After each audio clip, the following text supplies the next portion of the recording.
Hello there, and thank you for tuning into the Designated Pundits. Today we're recapping Match Day 2 in Major League Soccer. We have best and worst of the week. We have some notes from around the league, players of the week, some not players of the week, players who are letting us down week in and week out. And we're going to finish up with a segment on game recaps and prediction results from our betting show. Thank you for joining us here tonight on the Designated Pundits.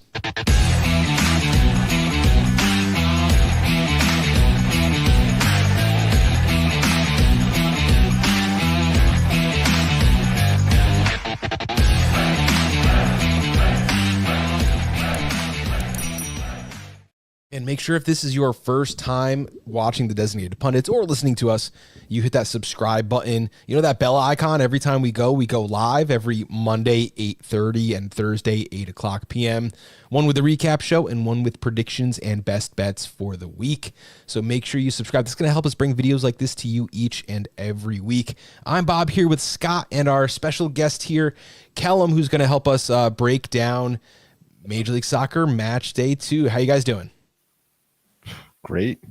Yeah, all right. It was a good weekend. So looking forward to breaking it down. It was a good weekend. It was a very cold weekend, and it was a weekend that left me saying we should not be doing Major League Soccer on a European schedule. Like, I know I beat this horse into the ground all the time, but until you are in Harrison, New Jersey, on the waterfront, on the border between New York and New Jersey, and getting that cold air in the stadium, sitting up in the nosebleed, it is not friendly for soccer, but it was a friendly weekend for our picks. I do want to run those over very, very briefly. If you see, we all had on and off weekends, but a couple of plus money bets really set us in great position. Dion, the all-star here with 2 plus 140s and a plus 155, bringing it around for us. If you want to see the totals here, 1.99 units in the positive. I did a slow and steady week after blowing it up last week. Plus 0.74 units. Of course, Dion there, plus 3.05. Scott with plus 1.2. Alex with the golden sombrero, 0 for 3, minus 3 units on the week. However, still in the positive, 8 and 10 on 18 wagers, but in the plus money. And if we look at what our bets were for this season, 6.71 units positive for the show. That's a fantastic result so far. Myself in the lead with 3.74 units. Dion, 3.59, and Scott 2.26. Alex is still working on getting into the positive in this young season. Great weekends, somewhat predictable, and the ones that we lost didn't kill us because Scott's ripping these plus money picks. I like it. Oh, I was so close to being even more. We're gonna get to it later, but a last minute DC almost bicycle kick. That just killed me, man. I think San Diego FC is one of the teams that a lot of us had some plus money plays on. That didn't go well in their home debut. But instead of talking about negatives, let's talk about some positives. Best of the week. I'll go first. My best of the week was Red Bull winning 2-0 at home, looking absolutely fantastic. This defense now has only allowed 1 goal in 2 matches. And for all the negatives I've heard about them on the internet, they gave up 1 goal to FC Cincinnati. That is completely respectable, in my opinion. That's something a lot of teams are going to be doing this season. And then they shut out Nashville. I mean, Nashville didn't have a chance in this match at all. Now, Scott, let's run through these 2 goals. I know you want to talk about a little bit about what you saw. The first one, Mohamed Sofo, his first Major League Soccer start, his first Major League Soccer goal. And what you're going to see is him running at the net. And this reminds me of what Ty Baribo did during his goal that was called off sides and then not called off sides, where it's like, if you see the ball taking a deflection off someone else, in this case, it's off the post, run at it. Just run at it. You're on sides. Go get them. So, Scott, talk us through this. Well, look, you're going to see the ball come into the middle here. And you're going to see some ping pong, right? Lots of deflections. But what you're going to see is Sofo just keeping his feet moving. And that is the most important thing, because you see him generate real space. Look at the defender next to him, right? They're tight. And by the time that Sofo finishes that play off, he's a good 6 yards away, right? Just watch his feet. They just keep moving the whole play. And no one followed him. No one follows him. The defenders all freeze. And so he's Johnny on the spot. He's the guy putting himself in the right position to finish that playoff. And it's a simple finish in the end, but it's all due to just being a little bit quick of mind, quick of feet, and just keeping things going and not freezing up. Really credit, because that's a hard skill to learn, to not ball watch. Sometimes just running at the ball is going to reward you. I think there were a lot of times I've seen players be flat-footed, especially early in the season. For a young kid just running after it, I mean, part of it is, hey, you got to be in it to win it, right? But yep. I do think that there were some good instincts there. And once it hit the post, you saw all the players. I don't know if they thought it was going to go out of bounds or go to the goalie's hands. It did neither. And when you put yourself in a position, he was onside the whole time. Hey, now run after the ball, go put it in the back of the net. Kellum, did you catch the Forsberg goal at all? I did a bit. It's a really, really good finish, especially kind of out right side of the foot. Perfect curl, top right corner. Probably, in my opinion, one of the prettiest goals this weekend. In a week of a lot of pretty goals. And it's just added to the showing from the Red Bulls of dominance over a Nashville team that has really been struggling to get an identity in a rebuild, retooling period under BJ Callahan. Yeah, now he could have hit this a lot harder, but it did still beat the goalie. I think maybe 5 times out of 10, a goalie might get a hand on that. It wasn't high enough. It wasn't unstoppable, but it was the release, Scott. Like it's off his foot in the back of the net. It's curling. Yep. He stopped. He gave like a little feint there that you're going to see. And the defender is the hips. Watch right the up hips on him. Yep. It's just that little feint. He fakes like he's coming back to the left, and then the ball is immediately out of his feet, and he's shooting before that defender can get his foot up to try and block it, right? Yeah, and that's Andy Nahar. That is not a scrub right back there. That is not a scrub defender. There are no scrub defenders on Nashville, that's for sure.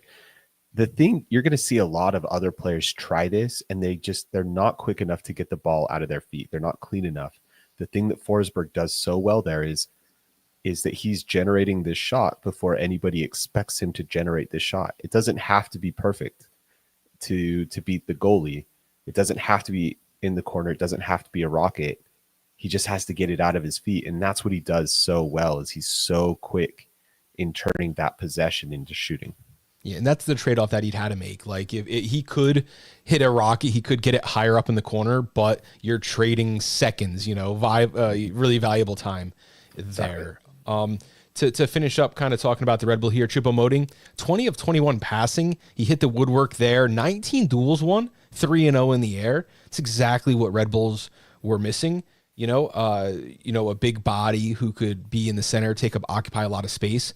I was almost worried when he came that he would either be too slow. He's not. He has a little get up in him. He's not blazing anyone at this point in his career, but for his height, he can move.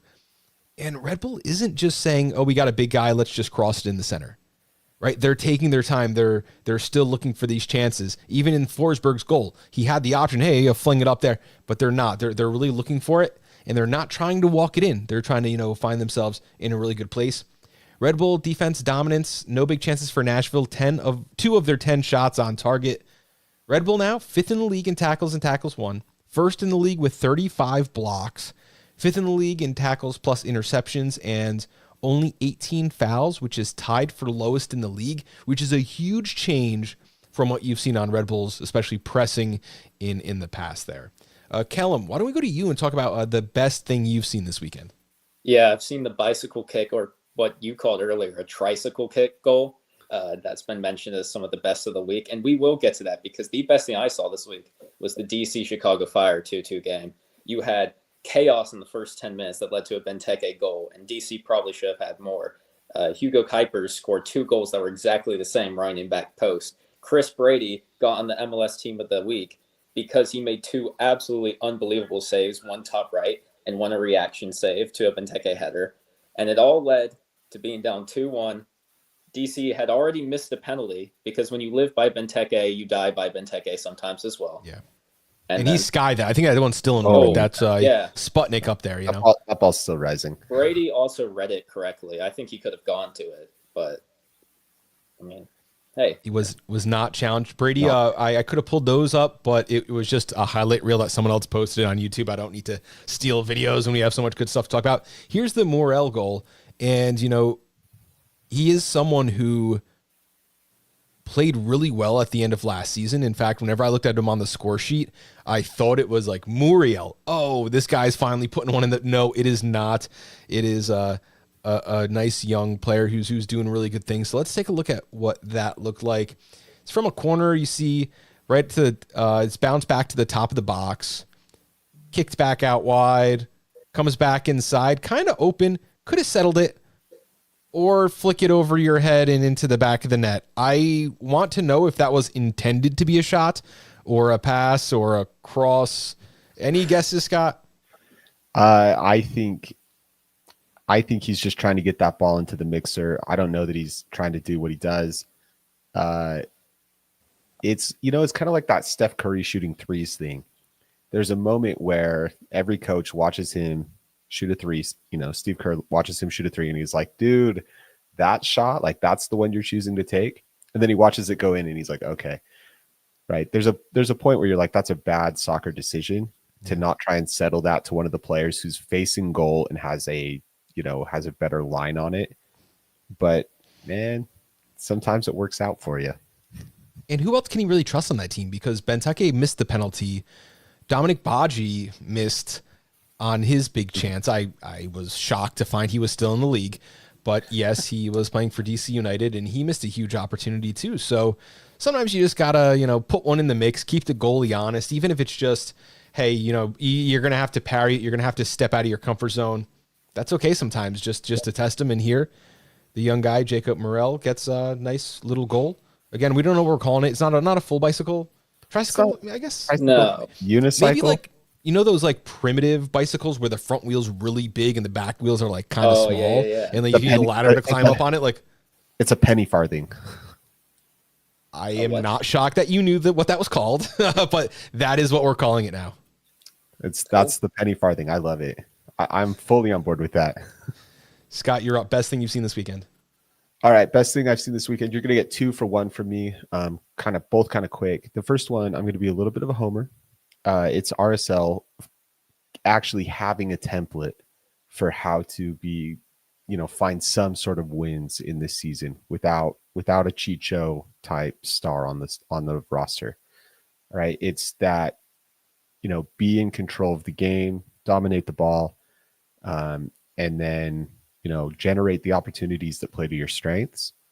It shows how you can have good bones in the team, a decent defense, a good midfield, and you can create enough opportunities to make some luck and get a win. And it helps if you don't fall apart in the 70th minute. So I love that. That's a little like extra competitiveness in the West. I think that's good for everybody. Look, and then not being a homer, this is really one of the best things I saw all weekend. Philadelphia look incredible as a whole team. Their concept, their patterns of play, they just look so in sync right now. And Ty Baribo, man, that dude, 5 goals in 2 games.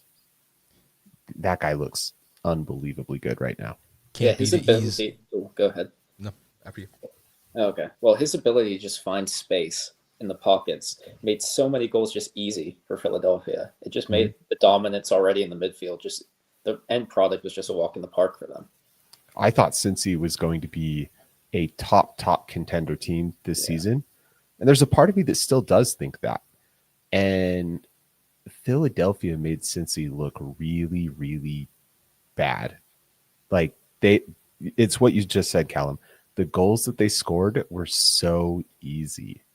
Yeah, I don't want to overreact to Cincinnati, especially when they're trying to trade out Evander for Acosta, and that's going to cause some difficulties. And like you've seen with other teams in the league right now, like LA changing people, Atlanta changing people, it's going to gel.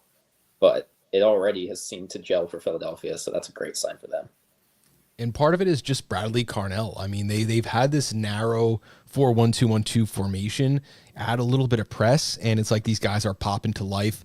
Danley Jean-Jacques has looked fantastic so far. I want to call him out, personally. This team is, they're doing it. They're clicking. They look really good. Nothing left to say, right?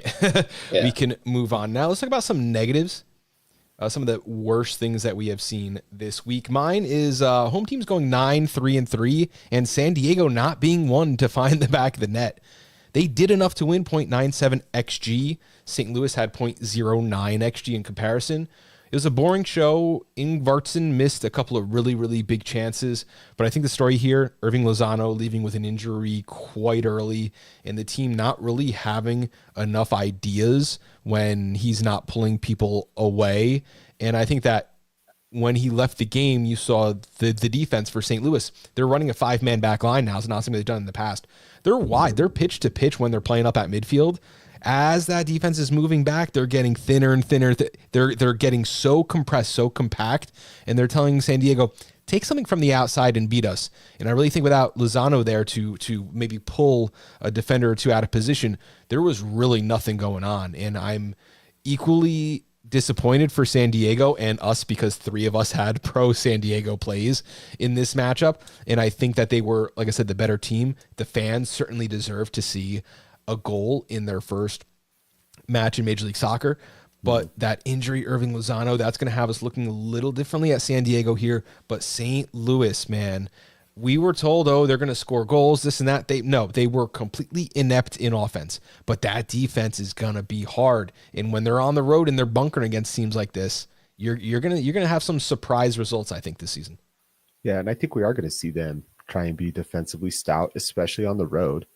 And but they showed us some of that at home too. We're going to see them try and limit the other team's opportunities until they can figure out that offense. And that's not a bad thing for them to do.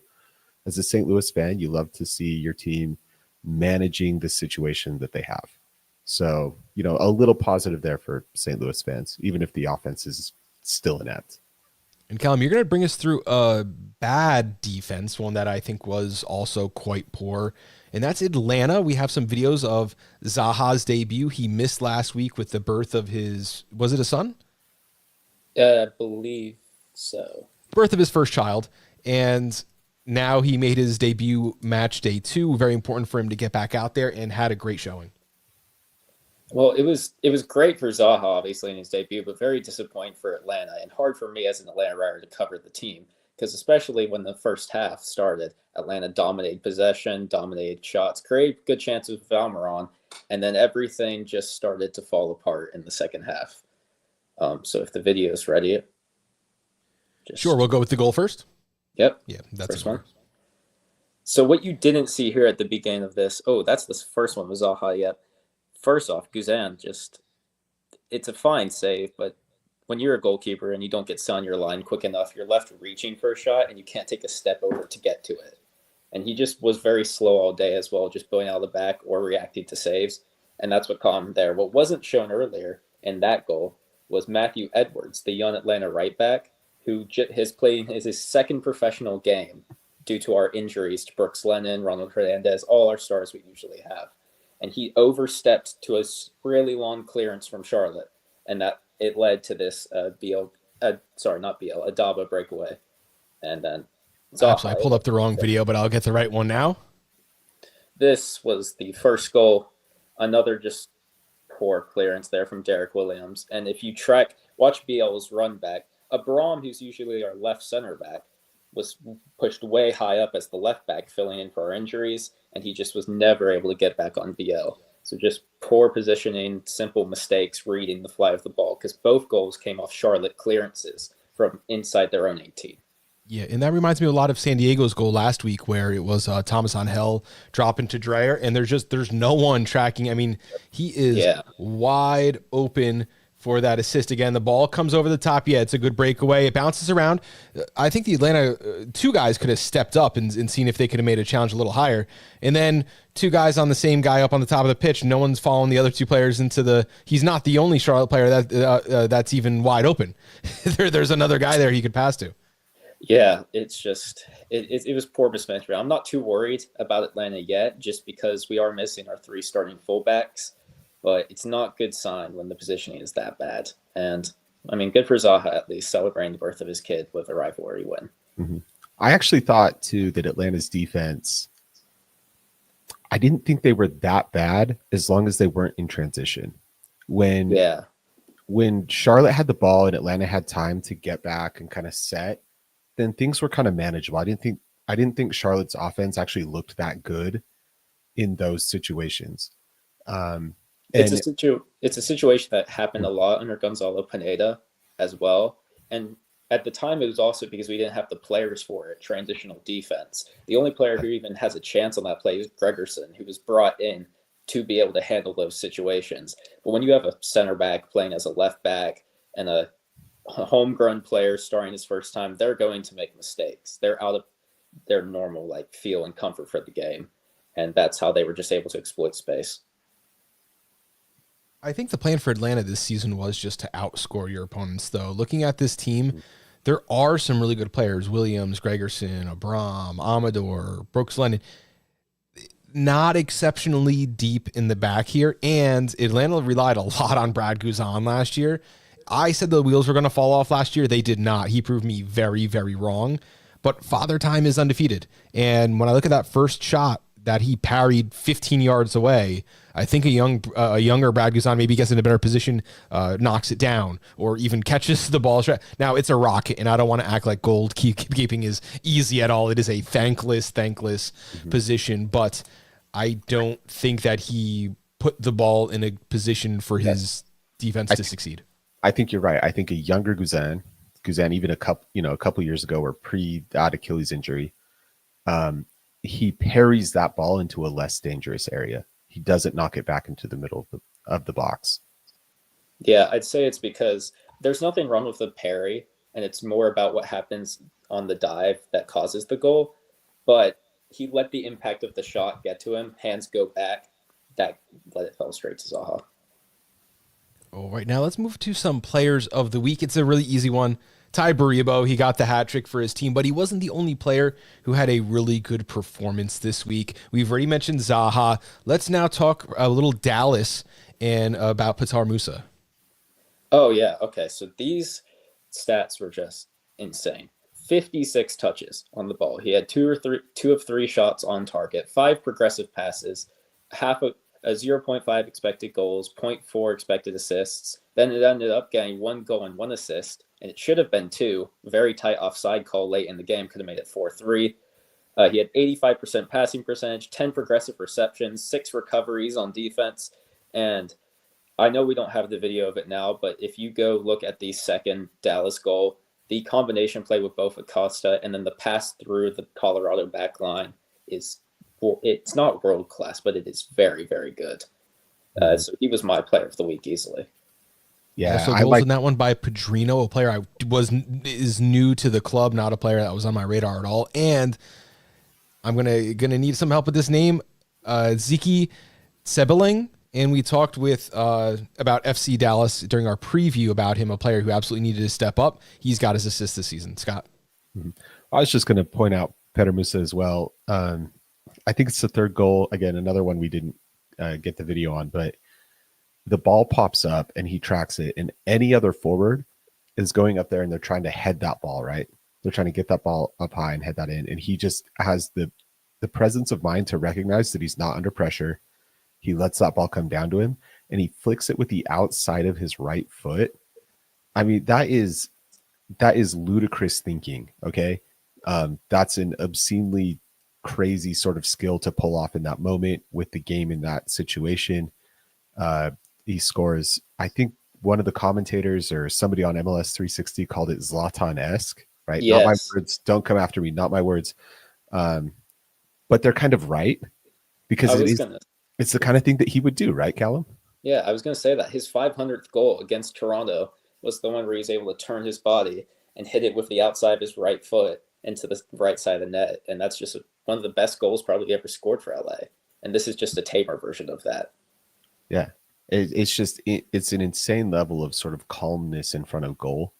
And if you're looking at forwards, that is an unbelievably valuable skill set to have. Yeah. Awesome. Now for our new segment, which is not player of the week. There used to be back on Extra Time, they used to have like a not play of the week where it was the worst play for Major League Soccer. We want to do that, just kind of picking on one player. We do want to remind everyone, because I caught a lot of slack on this for online. This doesn't mean go and tweet something mean at this guy. It's just someone we're going to razz up just for the sake of the show. 3 players on our betting show had a positive bet on San Jose. Earthquakes. San Jose draw no bet plus 140. San Jose goes up 2-1 quite early in the match. And a player already on a yellow card, that would be the illustrious Hernan Lopez. Already on a yellow card. This is a player who doesn't need to make any challenges in the game. 0. That is the exact number. If I'm the coach, I want Hernan Lopez making 0 challenges in a match. He already had out a yellow card. He let a guy beat him in the middle of the field. Now, we're talking an attacking midfielder here. He's not the last man back by any means. Gets upset that a player blows past him, tugs his jersey, slide tackles, studs up in the air. Luckily, there wasn't really much to the actual tackle, but when you leave the ground to tackle someone from behind and they go down, you're getting a yellow. Now, when you're on a yellow, Scott, let's do math here. He had a yellow, and then he gets a yellow. And now his team is shorthanded, and we're sweating this bet for, the next 70 minutes?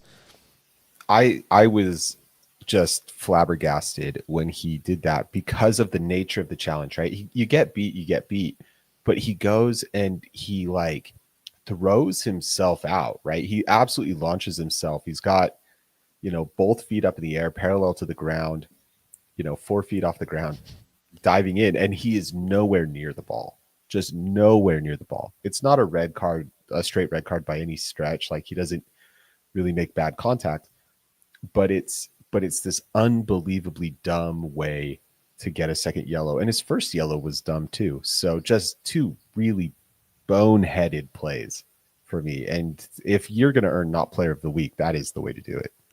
52nd minute. So we had 40 minutes of play, 40 minutes plus, team down a man. And you saw what happened right after that. That's the 52nd minute. In the 56th minute, you know what happened? Sporting KC made 3 changes. They said, okay, let's put our foot to the floor here. Luckily, that offense was a little bit inept. They did score a goal. It was 27 minutes before any of this happened. That was Jovic. But, in the end of the day, Joseph Martinez, Chicho Arango, the only 2 guys who didn't score on San Jose 2 weeks ago, get their goals in this one. And, it looked really nice. They were jumping up and down, hugging each other, the kind of thing that you didn't think either one would do. Like we were talking about at the beginning of the season, is there room enough for Chicho and Joseph on the same? Yeah, apparently there isn't. And they look like they're really complimentary players right now. They sure do. Callum, did you catch this game at all? I did not, but I was able to catch the highlights, and it's very interesting, I think, to see Joseph Martinez, the main front man, who's been on top of a front 3 usually for his entire career, be able to combine with someone like Arango. But that's a perfect compliment for him, as someone who can play off the ball and pin it around so well like Arango and move into space, similar to how Musa was able to take advantage of the Colorado back line. So good luck to him. We do miss him in Atlanta every now and again. Yeah, good scouting. Bob, you want to take us on to our upsets or surprises? I know you got one. We have some surprises of the week, and that's going to kind of be one of our last segments. We're going to run through the bet picks again at the very end, but I want to talk about a few things that we did not see coming. The first one was in the Houston-Miami game, where Houston gave anyone who showed up an extra ticket for another match later on because Messi didn't make the trip. That was a little strange story that we heard a little earlier. I think it's fantastic business. Hey, mom, dad, we're sorry. Your son's disappointed. His favorite player couldn't be here. Here's a ticket for next time. So, you come here, maybe they should give him a free t-shirt too. Hey, here's your Houston t-shirt. Here's your free ticket for next time. Come back, watch soccer. Obviously the kids here are probably all playing the sport anyway. Mm-hmm. We know your favorite player can't play, but hey, we got some nice stuff going on here too. I think that was a very nice gesture. People were knocking me for that on I was called everything under the sun. I want to hate it on principle, but it's really smart customer service. And it's really aware, because people are paying a lot of extra money for a chance to see this guy. And this guy doesn't show up every year. It's not like they're doing this for some, scrub, washed up European star. They're not. This is Messi, who is probably the greatest player to play the game. So look, yes, it is going to be special circumstance. And so it's an aware thing. They know what people are doing to come see these games. It builds a little bit of goodwill, and you're going to get some people to come back. And you know what, Houston, that is smart. So I want to hate it on principle, but I can't. And I think it's also acknowledging how kids are these days, where now if it's my team back in the day, and the best player from my team, my favorite player, went to another team, they're cut off. You're outside the circle. Brian McCann, sorry, buddy. You left Atlanta, no dice. Not doing it. You know, and I can go over 15 more guys exactly the same way. Like, you're not my favorite player anymore. Sorry, you know. Kids, I think these days, now that the brand isn't the team, the brand is the player. And I think kids are following Messi. But, hey, let's capitalize on it. If we can show you and your family a good experience and we can bring you back in for free another time, maybe we can sell some tickets here. Yeah, makes sense to me. As a kid, as a kid myself, I get it. That for me, obviously, it's team allegiance, but there are players who, and fans, especially younger ones. I remember going to an Atlanta match with Miami, and Messi wasn't there. And there's this little kid in front of me. He's got a little Argentina jersey. And when Miami starts scoring, he's like, yeah. And then Atlanta wins 5-2. And then there's an immediate switch up. So, yeah, it's a thing to hate on the surface. But for a lot of fans like that who are getting into the game and look for players first and then try and connect to their local team, that's the way to go. So, good job, Houston. Like it. That's not what I even want to talk about. I want to talk about the pitch invader. If Messi was here with his own private security, this would not have happened. But a guy jumps on the field. Looks like he has a beverage in his hand. Might be a Jones soda, maybe a little root beer going on there, and steals the ball. Does that little move? Don't know what that's supposed to be, but almost falls away. Notice the security lets him take a whole play. Like the whistle could have been blown and they're just out to lunch. No idea what's going on. The players, very slow to react that there's a guy on the field. And I mean, listen, it's never worth it. This guy, woke up in a drunk tank and has a lot of bills to pay now. But I mean, he might be one of the better Houston defenders from that night. Great tackle. Wins the ball through his own legs. What a turn. Tries like the little the little spin move, not happening, and he goes back to kick the ball again before just not heads up by the security again. If Messi's own bodyguard was there, that guy would have been nowhere close. Nowhere close. Look, we do not condone pitch invaders on this show, but if you do invade the pitch, we do reserve the right to laugh at you. So. Yeah, and good luck paying that lawyer fees for the rest of your life, and that lifetime match ban probably. Oh yeah, that's absolutely. But he'll have to give his free ticket to someone else. He'll have to find someone else to dish it off on. I did also want to say upsets of the week: Portland keeping a clean sheet without Kamal Miller. They had Pantomis in net, 4 saves, 0.32 goals prevented. Did not see that coming at all. Also, surprise of the week. Callum, you have a really good one for us here.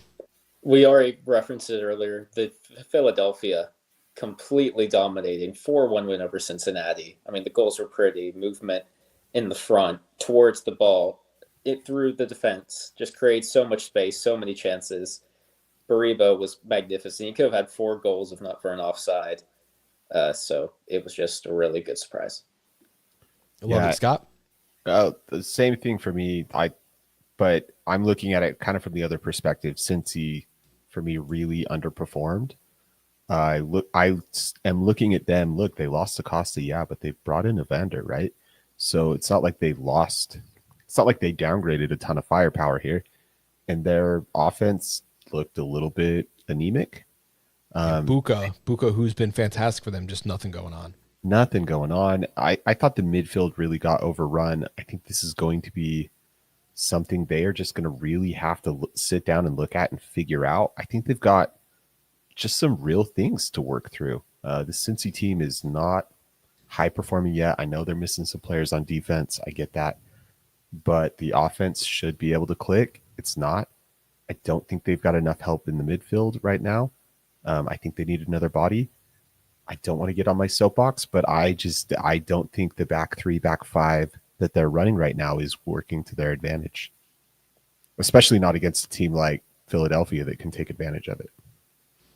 I agree. That was almost a mismatch. Like, hey, you want to go wide, we're going to go narrow, and we're going to press the heck out of you, and you get some results that might go a little bit against what we're looking at here. Okay, I think we've actually touched on every single match we've wanted to talk on. Usually the last segment is kind of recapping and, talking about our prediction results. I will pull that one more time up on the screen so we could take a little look at what we had here.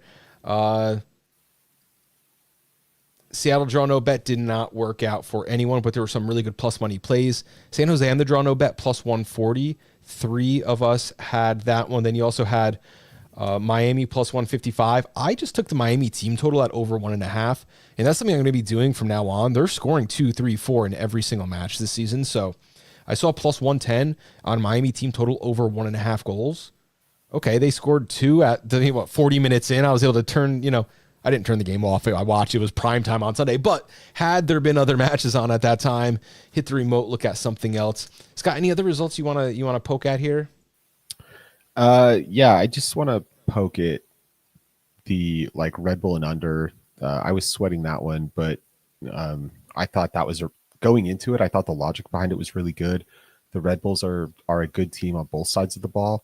Nashville, a decent team defensively, not so good offensively. It didn't play out how I thought it would play out, but it did play out. And then the Chicago DC one, I thought the logic behind that was good, and save one unbelievable, penny farthing bicycle kick at the end. That one hits, and that's an extra plus 140. So going back to the penny farthing at the end, I like that. Really, really bringing us all around here, Scott. Well, Callum, any final words? No, just thanks for having me on. I enjoyed this. Oh, thank you for coming on and joining us here. Scott, thoughts? No. Thanks everybody for tuning in, and we really appreciate it. See you Thursday live at 8:30 when it's going to be me, Scott, Dion, and Alex bringing the best sportsbook plays from the week. I already have a few up in the laboratory looking at them, and tomorrow I'll be taking a little deeper dive into those, taking a look at what we like best and how we can make it work for our sportsbook plays. We are on an incredible start to the beginning of this season. I mean, if we were plus 7 units over 2 weeks in NFL, we'd be on every radio talk show. So we're doing it. We're trying to bring it to you with some of the best sportsbook picks here, some of the best content. Nice recap here with Callum joining the team. Thank you guys, and we will catch you guys real soon Thursday. Hit that subscribe button, and we'll catch you next time.